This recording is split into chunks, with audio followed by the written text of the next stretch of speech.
Hi, this is Carolyn Stearns, and I'm your blogger for the Lanes, Connecticut blog page, and welcome you to an interview today with Dr. Kevin Cordi, who will be the keynote speaker at the Sharing the Fire Conference, our Northeast Storytellers Conference, this year on the move and settling for 3 years at the Sovereign in Albany, New York.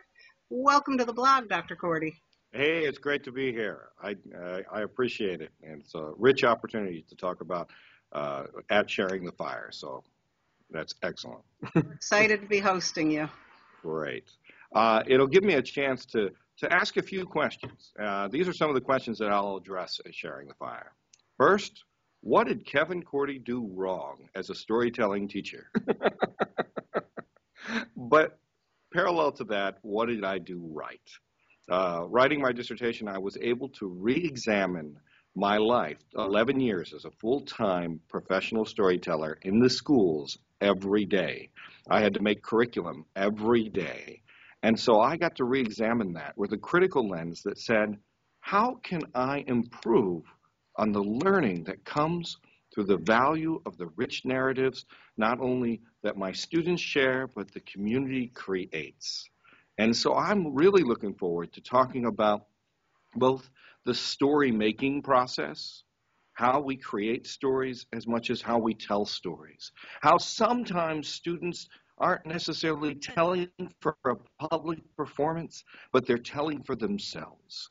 But also to look at things like the fusion of improvisation and what's called dramatic inquiry, where we step into the world of a story with 30 students in a class and we examine. So recently I was in Cleveland and we decided we'd step into the world of the Titanic.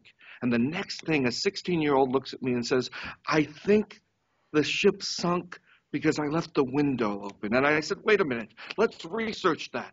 Do we have an iceberg specialist on board? And soon we were in the role of the story-based world where we could see multiple representations of how the Titanic or why the Titanic might have sank. And that started with an oral story, but we created the world of story that made it become even more alive. These are things that we can do as storytellers, as story makers, and as people who help align the curriculum. But I'm also going to talk about how not to be afraid of the academic language and the standardization, because storytelling and story making runs in sync with that. That sounds great. At Sharing the Fire. Exactly. I'll be there and just say hi if you see me. I'd love to talk story.